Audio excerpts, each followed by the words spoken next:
보시면요, 하나님의 말씀이 빈들에서 사가랴의 아들 요한에게 임한지라. 자, 하나님의 말씀이 임했는데 어디에 임했냐면 광야 빈들에 혼자 있었던 세례 요한에게 임했다라는 것입니다. 여러분, 하나님이 우리 가끔 안 믿어질 때가 있어요. 그런데 하나님을 믿으려면요, 하나님의 말씀이 먼저 여러분 마음에 임해야지 하나님을 믿을 수 있는 거예요. 내가 믿어야지 해서 믿어지는 게 절대 아니에요. 먼저 하나님의 말씀이 내 마음에 딱 임하고 그 말로 표현할 수 없는 어떤 감동이 내 안에 팍 역사되어질 때, 하나님이 살아계시구나, 이러한 마음의 고백이 일어나는다는 것입니다. 그 유한진 시인, 제가 참 좋아하는 우리 수필가이기도 하고 시인인데, 그분이 쓴 그 들꽃 언덕에서라는 시를 보면요, 이런 내용이 나옵니다. 들꽃 언덕에서 깨달았다. 값비싼 화초는 사람이 키우고 값없는 들꽃은 하나님이 키우신다는 것을. 그래서 들꽃 향기는 하늘의 향기인 것을. 그래서 하늘의 눈금과 땅의 눈금은 언제나 다르고 달라야 한다는 것도 들꽃 언덕에서 깨달았다. 자, 여러분, 우리가 하나님을 잘 믿지 못하는 이유가, 잘 안 믿어지는 이유가 뭐냐면요, 하나님의 말씀을 내 눈금으로 보려고 해서 그래요. 하나님 말씀은 여러분 하늘의 언어입니다. 그런데 땅의 언어로, 내가 쓰는 생각, 언어로 하늘의 언어를 해석하려고 하니까 안 믿어지는 거예요. 그럼 하나님 말씀이 믿어지는 방법, 비결이 뭐냐? 자, 이 시에 나와요. 들판을 이렇게 여러분 이렇게 지나가다 보면요, 들꽃들이 막 이렇게 지천에 펴져 있는 것을 우리가 가끔 보게 됩니다. 그 들꽃들은 여러분 누구도 거들떠보지 않는 꽃들이에요. 그런데 이 시인은 그것을 보면서 깨달은 거예요. 뭐라고 깨닫냐면, 집안에 있는, 우리 교회에 있는 그런 값비싼 화초는 사람이 키우지 마. 저러한 값없는 들꽃은 누가 키운다? 하나님이 키우신다. 저는 여기서 여러분 값없는 이 들꽃이 바로 저와 여러분인 줄로 믿습니다. 값없는 들꽃이 의미하는 것은 뭐냐면, 나는 하나님 없이 살 수 없어. 나를 돌봐주고 나를 키워주는 분이 이 세상에 아무도 없어. 오직 하나님이 나를 돌봐주시고 나를 키워주시기 때문에 나는 하나님의 도우심이 없이는 살 수가 없어. 이렇게 하나님의 도우심을 의지하는 자들이 여러분 바로 값없는 들꽃들이라는 거예요. 그런데 이런 자들이 하나님 말씀을 믿게 되고 하나님의 도우심을 얻게 된다는 거예요. 이게 여러분 신앙의 가장 기본이에요. 오늘 본문 1절을 여러분 보시면 이스라엘이 그 당시 얼마나 암울하고 힘든 시기를 보내고 있었는지 잘 나옵니다. 지금 이 당시에 이스라엘은요, 그 디베료 황제가 통치하는 대로마 제국의 식민지였습니다. 거기다가 분봉왕 헤롯 대왕은요, 가장 포악하고 못된 왕이었습니다. 그러니까 로마의 식민지로 로마의 압제를 받고 있는 것도 서러운데 힘든데, 이런 못된 왕이 지금 나라를 통치하고 있으니 백성들이 얼마나 힘들었겠어요? 또 2절을 보니까 안나스와 가야바가 대제사장으로 있었다, 이렇게 말씀하는데, 여러분 대제사장은 몇 명이에요? 한 명이어야 돼요. 한 명. 그런데 지금 은퇴한 안나스가 사위인 가야바 대제사장 뒤에서 막 권력을 행사하고 있는 거예요. 그러니까 뭐예요? 종교계가, 교회가 썩은 거예요. 그러니까 장인하고 사위 간에 지금 권력 암투가 막 있고요. 또 그 밑에 우리가 잘 아는 바리새인, 서기관, 사두개인, 부패한 종교 지도자들이, 부패한 목사들이 막 그냥 들끓고 있었다라는 거예요. 그런데 보세요. 지금 이런 상황에서 진짜 하나님의 말씀이 여러분 누구한테 임합니까? 로마 황제도 아니에요. 분봉왕 헤롯도 아니에요. 종교 지도자도 아니에요. 대제사장도 아니라는 거예요. 누구요? 빈들에 혼자 있었던 세례 요한에게 임했다. 그러니까 값비싼 화초가 아니라 값없는 들꽃에게 임했다라는 것입니다. 그러면 왜 하나님의 말씀이 이 빈들에 있는 세례 요한에게 임했을까? 자, 여러분 이 찬송 우리가 잘 아는 찬송. 빈들의 마른 풀같이 시들은 나의 영혼, 주님이 약속한 성령 간절히 기다리네. 자, 보세요. 가만히 보면 우리가 누가 하나님을 잘 믿냐면요, 내 마음이 감으로 메말라서 시들게 될 때, 그런 사람들. 그러니까 내 힘으로 살 수 없어. 그리고 내 삶이 공허해. 뭐 성공하든 뭘 하든 돈이 많든 뭘 해도 이 공허함이 채워지지가 않아요. 또 어떤 내 삶에 문제가 있어요. 뭐 그럴 때 내 마음이 정말 텅 빈 빈들이 되어 있을 때에 그때 하나님을 간절히 찾게 된다는 것입니다. 그런데 그 간절히 찾게 될 때 뭐예요? 가물어 메마른 땅에 단비를 내리시듯 성령의 단비를 부어 새 생명 주옵소서. 그러니까 내가 마음이 빈들이 돼서 그래서 간절히 하나님을 찾을 때 하나님은 뭘 내려주시냐면 성령의 단비를 내려주신다라는 거예요. 여러분 성령의 단비를 어떻게 우리가 받아요? 생각해 보세요.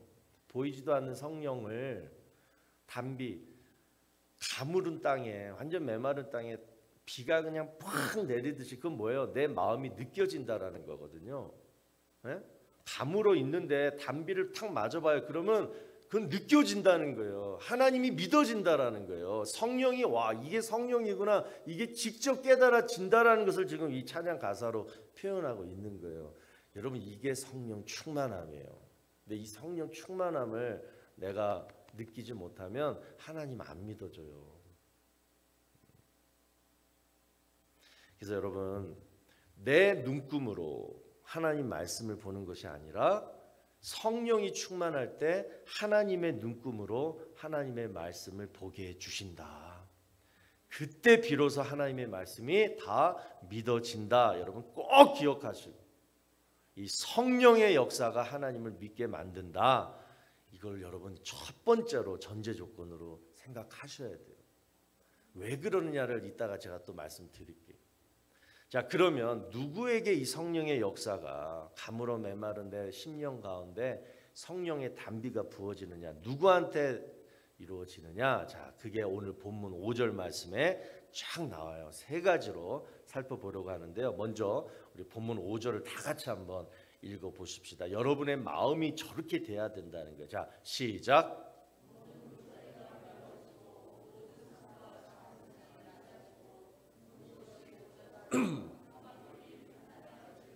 네. 첫 번째, 모든 골짜기가 메워져야지 하나님의 말씀이 믿어져요. 두 번째, 모든 산이 낮아져야지 하나님의 말씀이 믿어져요. 세 번째, 굽은 것이 곧아지고 험한 길이 평탄해질 때 하나님 말씀이 믿어진다는 거예요. 자, 이 세 가지를 놓고 우리가 하나하나 살펴봅니다. 첫 번째, 모든 골짜기가 메워진다. 이게 무슨 의미일까요? 우리 마음에는요, 여러분 얼굴에 주름살처럼 골짜기가 패여져 있어요. 보이지는 않지만 왜 그러면 내 마음에 이 골짜기가 이렇게 패여져 있을까? 말 하나 많아요. 과거의 상처, 또 분노, 또 나만의 열등감, 자격지심, 뭐 기타 여러 가지 어떤 사건, 일들로 인해서 각자 우리 마음에는 이렇게 골짜기가 패여져 있다라는 거예요. 그런데 이 마음의 골짜기가 여러분 무언가로부터 메워져야지 하나님을 믿을 수 있는데, 그러면 이 골짜기를 무엇으로 메울 수 있는가? 오직 하나님의 은혜밖에 없다는 거예요. 여러분 마음의 골짜기에 하나님의 은혜가 채워져야지 하나님의 말씀도 믿어지고 하나님이 믿어져요. 하나님의 은혜란 뭐예요? 하나님이 나를 사랑하신다예요. 내 인생은 하나님의 은혜 없이는 나는 살 수 없다. 이것이 깨달아져야지 하나님을 믿을 수 있다라는 거예요. 자, 그러면 이 하나님의 은혜를 어떻게 내가 깨달을 수 있느냐? 어떻게 하면 하나님의 은혜가 내 마음의 골짜기를 메워줄 수 있느냐? 랜디 피러슨하고 또 윌리엄 피러슨이 함께 쓴 이 말씀의 힘이라는 책이 있는데요. 그 책 내용이 뭐냐면 100명의 인물들이 쫙 나오고 그들의 삶을 변화시킨 100개의 성경 말씀에 대한 얘기를 기록하고 있어요. 그러니까 내가 왜 하나님을 믿게 되었고, 내가 하나님 믿어서 내 삶이 어떻게 변화되었고, 내 성품이 어떻게 변화되었고, 지금은 예전에는 믿음이 요만했는데 지금은 믿음이 이 정도 성장한 이유가 바로 요 말씀입니다. 저도 그 말씀이 있거든요. 여러분들 각자에게 여러분을 변화시킨, 여러분이 하나님을 믿게 된 바로 그 동력이 된 어떤 말씀이 하나씩 있잖아요. 그 말씀을 100개를 지금 그 사람하고 결부지어 가지고 만든 책이에요. 그런데 이 책이 여러분 두 가지 질문을 던지는데, 첫 번째는 뭐냐면 성경이 어떻게 당신을 변화시켰는가, 이 내용이 쫙 나오고, 두 번째는 당신은 세상을 어떻게 변화시킬 것인가, 이 내용이 또 쫙 나와요. 자, 그러면 이게 무슨 내용이냐? 성경을 통해서 내가 변화되었다면 세상도, 내 지금 환경도, 내 가정도, 내 일터도 바로 그 성경, 그 말씀을 통하여 변화되어진다라는 것입니다. 여러분 믿으시기 바라요. 여러분 기독교는 뭐냐면요, 하나님의 말씀을 믿어가지고 내 운명을 바꾸는 게 기독교예요. 여러분 우리 운명이 어떤 운명일까요? 내가 하나님 안 믿었다면 내 운명, 내 인생의 마지막 종착지, 그게 어떤 운명이었느냐? 자, 이것을 잘 알기 위해서 여러분 가장 좋은 방법이 어디냐면 장례식에 가보는 거예요. 미국 장례식. 얼굴에 화장하고 좋은 옷 딱 입힌 그 죽은 시신을 미국에서는 우리가 뷰잉할 수 있잖아요. 볼 수 있잖아요. 이렇게. 그 모습이 바로 내 운명이에요. 무슨 말이냐? 죽은 시체에다가 아무리 막 고급 화장품 발라대고 또 아무리 좋은 옷 입혀봤자 그게 뭐가 의미가 있습니까, 여러분? 아무 의미 없잖아요. 내가 죽어가지고 그냥 지옥으로 뚝 떨어질 운명이라면 지금 내 인생이 아무리 막 가진 것 많고 행복하더라도 그 인생은 뭐냐? 장례식에 죽은 시신과 똑같다라는 거예요. 그게 내 운명이라는 거예요. 모르지만 지금 내가. 저는요 웬만하면 드라마나 영화 같은 거 보면서 그렇게 무서워하지 않는데, 요 장면은 참 끔찍해요. 사람이 어떤 사람이 죽은 줄 알고 관에다가 다 넣었어요. 근데 그 관 속에서 깨어난 거예요. 근데 이 관이요 이제 흙 속으로 묻힙니다. 또는 화장하는 그 불 속에 들어갑니다. 그때 관은 꽉 닫혀가지고 나오지도 못하고 살아있는데, 근데 거기서 막 죽게 된다라면 여러분 얼마나 억울하고 기가 막히겠어요. 그게 기가 막히는 인생인 거예요. 근데 여러분 다행히 옆에 누가 있어. 관 옆에. 근데 내가 막 관을 두드렸는데 그 사람이 그 소리를 듣고서 관 뚜껑을 딱 열어줬어. 그러면 뭐예요? 오직 살 수 있는 길은 그거밖에 없잖아요. 저는 그런 꿈도 가끔 꿨거든요. 여러분 마찬가지예요. 마찬가지. 하나님이 안 믿어지면, 지금 현재 내가 하나님이 안 믿어지면 지금 여러분의 상태는 뭐냐? 살아있는데 지금 관 속에 갇혀 있는 거랑 똑같다라는 거예요. 반드시 누가 그 관 뚜껑을 열어줘야 되는 거예요. 그러려면 여러분 어떻게 하셔야 됩니까? 내가 살아있다라는 것을 알려야 돼요. 외쳐야 돼요. 막 두드려야 돼요. 그냥 가만히 이렇게 그냥 죽는가 보다 포기하고, 그래 흙 속에 묻히자. 그래 나는 이제 불에 불탄 죄가 된다. 이러면서 가만히 이제 관 속에 이렇게 있으면 여러분, 그리고 죽었다면 지옥에서 얼마나 후회하고 기가 막히겠냐고요. 여러분 천국과 지옥은 뭐예요? 우리의 생명이 있는 그 순간에 까지예요. 유통기한이. 죽고 나서 어떻게 방법이 없습니다. 내 생명이 딱 숨쉬고 있는 그 순간까지 내가 하나님을 믿느냐 안 믿느냐, 그게 결정이거든요. 그래서 여러분 교회가 있는 거예요. 그래서 목사가 있는 거예요. 여러분의 운명을 바꿔주기 위해서 지금 옆에 누군가 여러분을 도와줄 사람이 있어야 한다는 거예요. 그 사람한테 여러분 소리 지르고 외치시고 나 구원해 달라고, 어떻게 하면 내가 하나님 믿을 수 있냐고 그렇게 두드리셔야 된다는 거예요. 가만히 나는 관 속에 있으니까 나는 그냥 죽을 몸이야, 그리고 그냥 가만히 있으면 안 된다라는 거예요. 생명이, 목숨이 지금 있는 동안은. 여러분 과거에 교회에서 안 좋은 경험과 상처가 있으십니까? 또는 교회에서 상처받은 사람 얘기를 듣고 교회에 대한 안 좋은 선입관이 또한 있으십니까? 그래서 하나님을 믿기 싫으십니까? 또는 예전에 뭐 언제인지 모르겠지만 내가 하나님을 진짜 한번 잘 믿으려고 했는데 도저히 안 믿어져서 그래서 그 순간부터 내가 하나님 믿기를 포기한 적이 있으십니까? 저도 그런 적이 있거든요.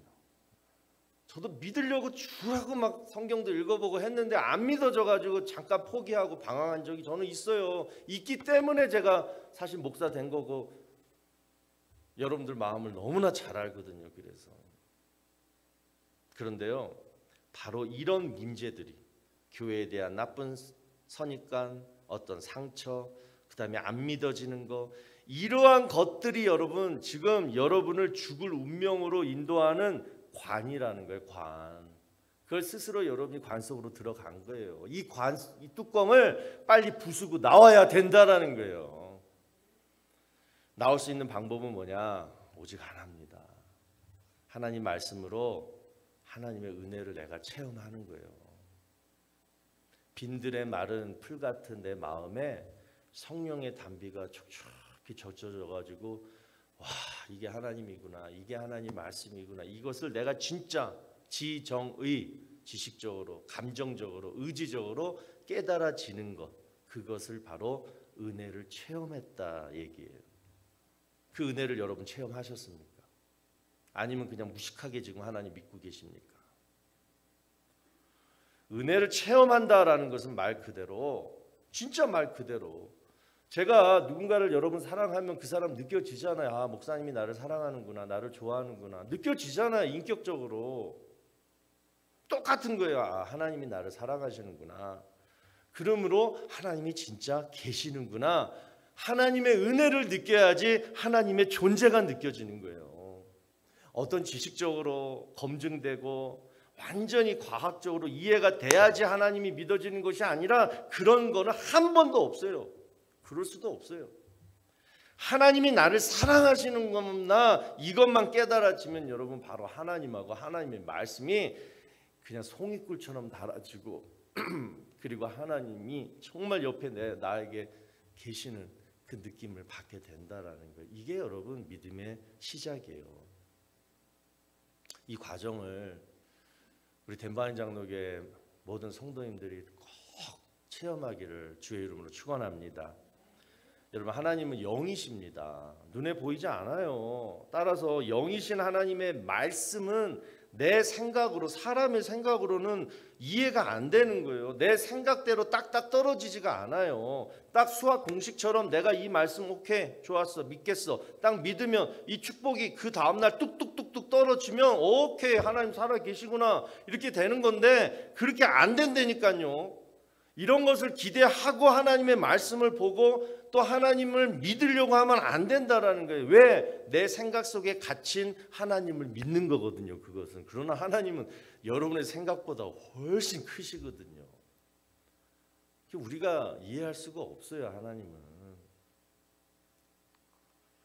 그래서 여러분 제가 권면하는 게 뭐냐면 하나님의 말씀을 믿으려고 여러분이 성경책을 피거나 또는 이렇게 설교를 이렇게 들을 때는 어떤 마음으로 보고 들으셔야 되냐면 마음 편하게, 응?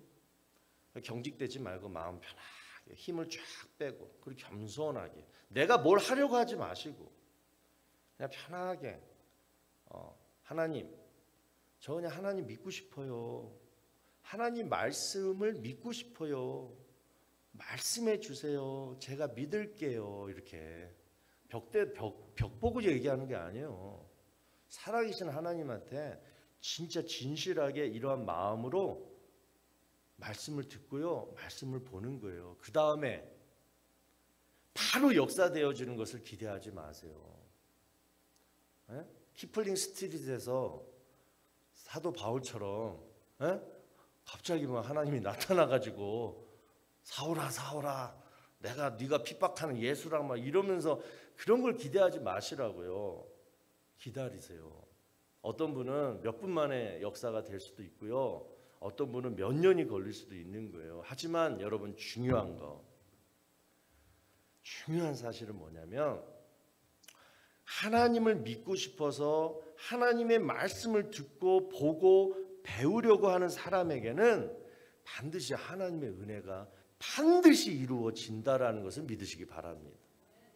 여러분이 하나님이라도 안 그러시겠냐고요. 하나님 믿고 싶어서 하나님을 믿고 싶어요. 하나님의 말씀이 믿어지기를 원해요. 어떻게 할까? 이런 사람을 하나님이 버리시겠냐고요.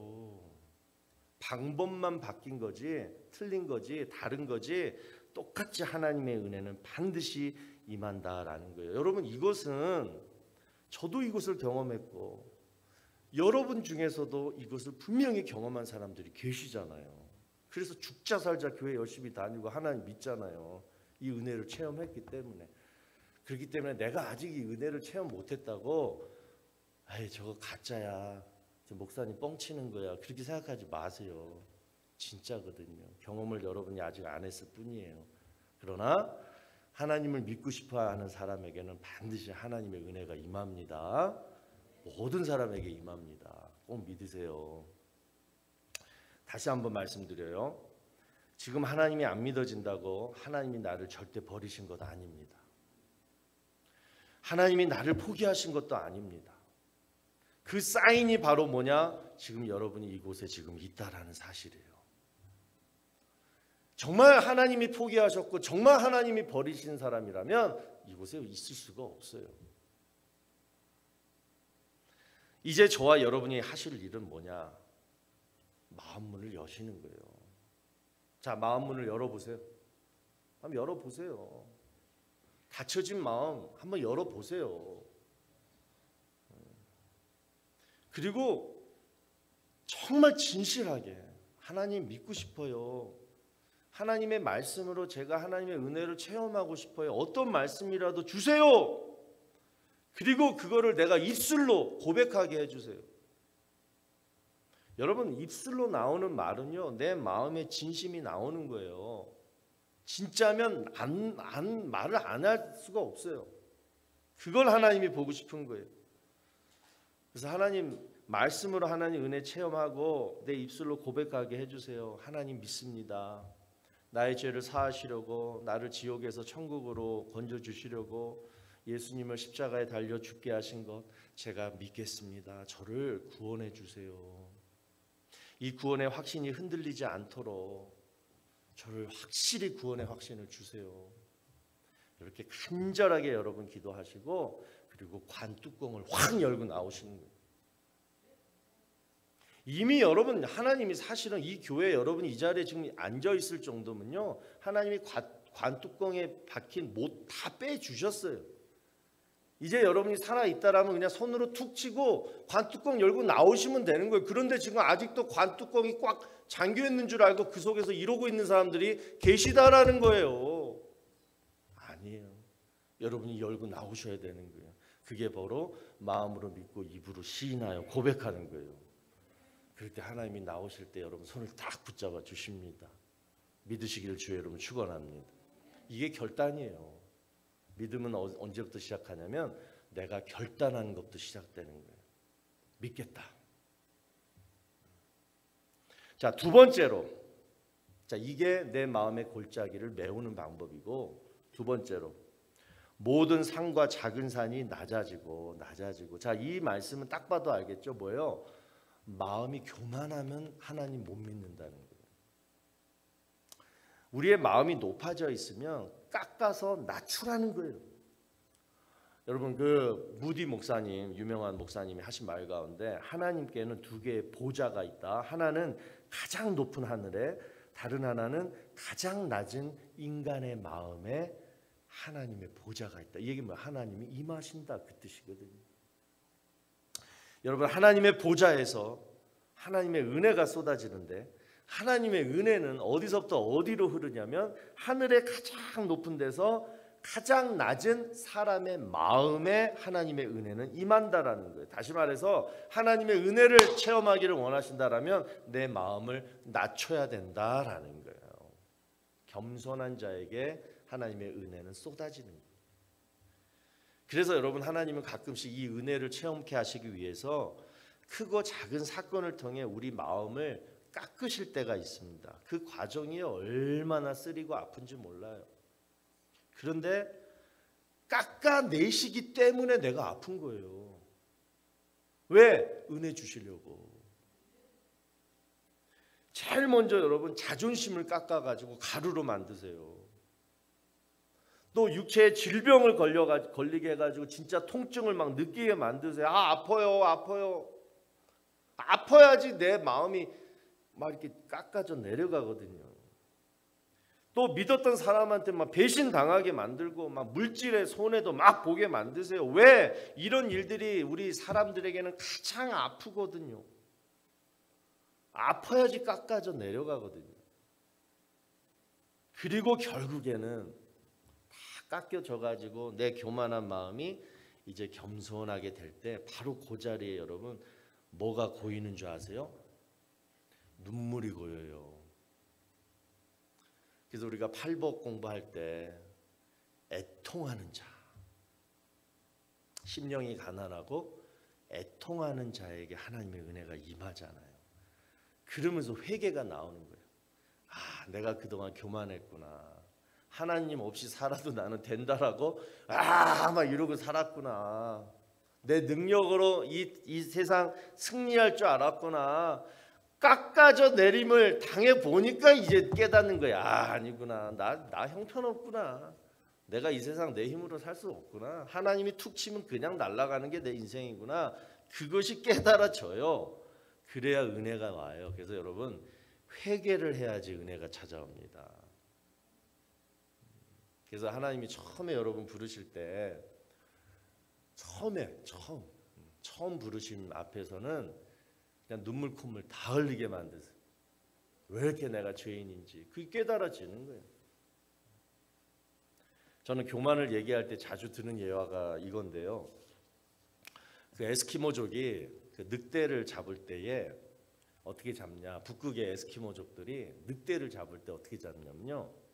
늑대가 막 이렇게 지나다니는 길에다가 날카로운 칼을 딱 놔둬요. 그리고 어떻게 해요? 그 칼에다가 짐승의 피를 흠뻑 묻혀놔요. 자, 그러면 북극이니까 얼마나 춥습니까? 바로 그 피가 얼죠. 자, 그 피 냄새를 맡고 온 늑대 떼들이요, 그 피를 막 이제 혀로 핥기 시작해요. 피가 얼었기 때문에 이 혀의 감각도 없어요. 그러니까 막 그냥 계속 핥아요. 자, 그러다가 계속 핥다 보면 뭐예요? 점점 더 맛있는 피가 막 나와요. 처음에는 막 차가운 피를 핥았는데 나중에 뭐예요? 따뜻한 피가 막 핥아지는 거예요. 그게 뭐예요? 얼음 속에 숨겨져 있던 날카로운 칼에 자기 혀가 잘려지는지도 모르고 자기 피를 계속 핥아 먹는 거예요. 그러다가 뭐예요? 몸속에 있는 피가 다 나와버리니까 결국 그 자리에 쓰러져 죽는다라는 거예요. 너무 잔인하죠? 교만한 자의 결과가 바로 이 모습이라는 거예요. 교만하면 내가 무슨 일을 하고 있는지 몰라요. 내가 무슨 일을 잘못하고 있는지 몰라요. 그러면서 계속 멸망의 길로 가는 거예요. 그래서 잠언 16장 18절 보시면 교만은 패망의 선봉이요 거만한 마음은 넘어짐의 앞잡이니라. 또 이어서 야고보서 4장 6절 하나님이 교만한 자를 물리치시고 겸손한 자에게 은혜를 주신다 하였느니라. 여러분 기억하세요. 교만한 자 안에는 하나님이 안 계세요. 지금 여러분 마음이 교만해 있으면 지금 여러분 삶 속에 하나님이 안 계세요. 그러니까 잘못된 생각을 하게 되고 잘못된 말을 하게 되고 잘못된 결정을 하게 되는 거예요. 그러니까 뭐예요? 넘어져요. 멸망해요. 하나님이 교만을 제일 싫어하시거든요. 여러분 우리 다 마음속에 크고 작은 산들이 많죠. 무슨 산이 제일 커요? 자존심. 내 자존심. 내 자존심 하나로 사는데 욕심. 그러니까 내 존재를 한껏 드러내고 싶은 그러한 산들이 막 뾰족뾰족이 있어요. 그게 이제 나오는 거예요. 내 마음의 산들이 내 표정이나 내 입으로 나오는 거예요. 그러니까 사람들에게 상처 주는 거예요. 그 말들이. 내 마음이 평지고 잔잔한 바닷가고 그러면 그런 거친 말들이 안 나와요. 교만한 말들이 안 나와요. 그래서 하나님이 그 못된 그 산들을 막 깎아 내리시는 거예요. 깎으시는 거예요. 그래서 낮춰라. 야, 낮춰라. 겸손해라 좀. 왜? 겸손해야지 내가 너한테 하나님의 은혜를 부어주니까. 제발 겸손해라. 여러분 우리가 하나님 자녀된 이유가 뭡니까? 여러분 어떻게 하나님의 자녀 되셨습니까? 하나님의 은혜밖에 없어요. 뭐가 있어요? 하나님의 은혜가 없었다면 우린 절대 이 방에 있는 사람 중에 단 한 사람도 하나님의 자녀 못 됐어요. 그랬기 때문에 여러분 하나님의 은혜로 시작했기 때문에 앞으로 우리가 잘 사는 방법은 오직 하나님의 은혜를 계속 누리는 것밖에 없어요. 그러려면 어떻게 해라? 무조건 겸손해라. 겸손해라. 겸손해라. 여러분 인생에 고난이 안 찾아오려면 겸손하십시오. 여러분 삶의 고통을 누리고 싶지 않으시면 겸손하십시오. 겸손이 만병통치약이에요. 마지막 세 번째로 굽은 것이 곧아지고 험한 길이 평탄해져야지 여러분 우리 인생이 형통돼요. 그리고 형통을 통해서 하나님의 살아계심을 믿게 만드세요. 다시 말해서 반드시 하나님은 하나님의 자녀들에게 축복을 경험케 하세요. 맨날 고난 힘든 거 막 깎아내리는 거 이것만 하시는 게 아니라 축복을 받게 하세요. 그리고 그 축복으로 하나님 은혜입니다. 감사합니다. 이 고백을 받으세요.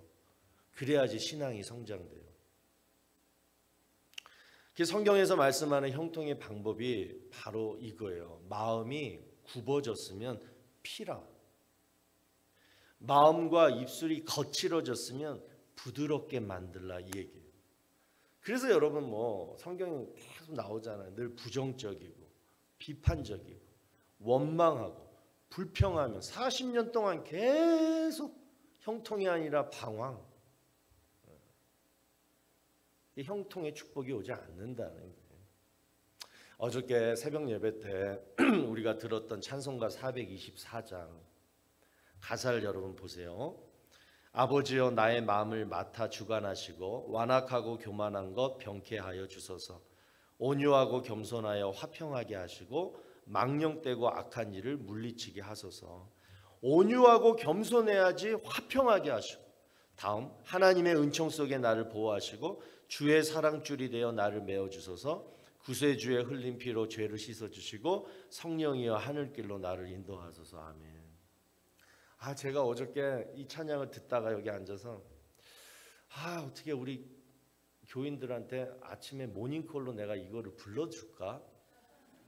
아침마다 일어나자마자 이 찬송의 가사대로 우리가 기도하고 하루를 산다라면 우리 삶이 어떻게 형통하게 될까? 축복스럽게 될까? 이것이 막 깨달아지는데요. 여러분 424장이에요. 오늘 집에 가셔서 이거 한번 들어보시고 이 가사 그대로 기도하세요. 아버지여 나의 마음을 하나님께 맡깁니다. 주관하셔서 완악하고 교만한 것 병케 하시고 온유하고 겸손하고 화평한 마음 하나님이 주셔서 망령되고 악한 일 물리치게 하여 주시옵소서. 그 다음에 하나님의 은총 속에 나를 보호해 주시고 주의 사랑줄이 나를 메어 주소서. 그러면 여러분 우리 삶이 형통하지 않겠냐고요. 이러한 기도로 사는데 오늘 여러분 관 속에서 나오시기 바랍니다. 그리고 주님이 계시는 곳, 주님을 만날 수 있는 길에 여러분이 서 있어야지 하나님이 믿어지는 역사가 일어나요. 자, 그 길이 어떤 길이냐? 첫 번째, 하나님의 말씀으로 은혜를 체험하는 길이에요. 하나님의 은혜를 체험할 때까지 죽자 살자 하나님의 말씀을 겸손하게 계속 배우세요. 두 번째는 내 교만한 마음이 깎여져 내려야 돼요. 그래서 겸손하게 돼야 돼요. 심령이 가난한 자, 애통하는 자. 그리고 세 번째로 긍정과 온유한 길. 굽어진 거 피시고. 이럴 때 형통의 축복이 오면서 하나님을 더 잘 믿게 된다라는 거예요. 우리 사순절 기간 동안 이번 부활주일 전까지 우리 교인이라면 한 사람도 빠짐없이 정말 하나님 구원의 역사를 체험하시고 그리고 성령 충만한 은혜가 임하기를 주의 이름으로 축원합니다.